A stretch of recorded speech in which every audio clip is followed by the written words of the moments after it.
ಗೀತಾ ಮಹಾತ್ಮೆ. ಪಶ್ಯೈತಾಂ ಪಾಂಡುಪುತ್ರಾಣಾಂ ಆಚಾರ್ಯ ಮಹತೀಂ ಚಮೂಂ ವ್ಯೂಢಾಂ ದ್ರುಪದಪುತ್ರೇಣ ತವ ಶಿಷ್ಯೇಣ ಧೀಮತಾ.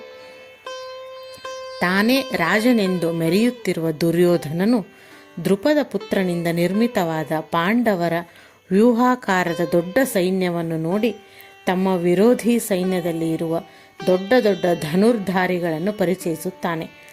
ದುರ್ಯೋಧನನ ಮಾತಿನಲ್ಲಿ ವ್ಯಂಗ್ಯಾರ್ಥವೇ ಎದ್ದು ಕಾಣುತ್ತಿತ್ತು. ದ್ರೋಣಾಚಾರ್ಯರಿಗೆ ಪ್ರೀತಿ ಪಾತ್ರರಾದ ಅನೇಕ ಶಿಷ್ಯರು ವಿರೋಧಿ ಸೈನ್ಯದಲ್ಲಿ ಇರುವುದನ್ನು ಮತ್ತೆ ಮತ್ತೆ ಗುರುತಿಸಿ ತೋರಿಸುತ್ತಿದ್ದ. ದ್ರೋಣರ ಶರೀರ ಕೌರವ ಸೈನ್ಯದಲ್ಲಿ, ಮನಸ್ಸು ಪಾಂಡವರಲ್ಲಿ ಎಂಬುದು ಕೌರವನಿಗೂ ಗೊತ್ತಿರುವ ಸಂಗತಿ.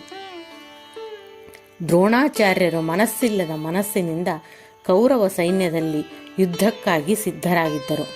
ನಮ್ಮ ನಿಜ ಜೀವನದಲ್ಲೂ ಎಷ್ಟೋ ವಿಷಯಗಳಲ್ಲಿ ಒಲ್ಲದ ಮನಸ್ಸಿನಿಂದ ಕರ್ತವ್ಯಬದ್ಧರಾಗಿ ಕೆಲಸ ಮಾಡಲೇಬೇಕಾದ ಪರಿಸ್ಥಿತಿ ಬರುತ್ತದೆ.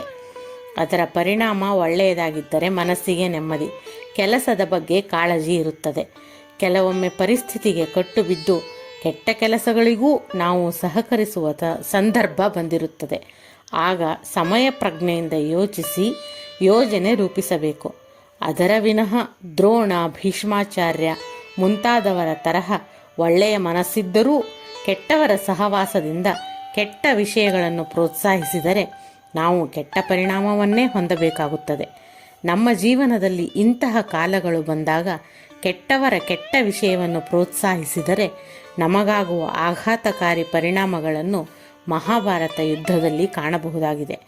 ಜೀವನದಲ್ಲಿ ನಾವು ನಡೆಸುವ ಕಾರ್ಯ, ನಾವು ಪ್ರೋತ್ಸಾಹಿಸುವ ಜನ, ಅವರ ಗುರಿ ಎಲ್ಲವೂ ಒಳ್ಳೆಯದಾಗಿದ್ದಾಗ ನಾವು ಮಾಡಿಸುವ ಕೆಲಸಗಳ ಪರಿಣಾಮ ಒಳ್ಳೆಯದೇ ಆಗುತ್ತದೆ, ಸಮಾಜಕ್ಕೆ ಹಿತ ನೀಡುತ್ತದೆ.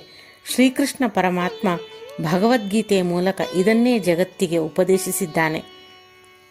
ನಾವು ಕೂಡ ಭಗವದ್ಗೀತೆ ಅಧ್ಯಯನ, ಅಧ್ಯಾಪನ, ಪಾರಾಯಣ ಇವುಗಳ ಮೂಲಕ ಸತ್ಕಾರ್ಯದಲ್ಲಿ ಭಾಗಿಯಾಗೋಣ. ಪ್ರಯತ್ನ ನಮ್ಮದು, ಫಲ ಭಗವಂತನದು. ಹರಿ ಓಂ.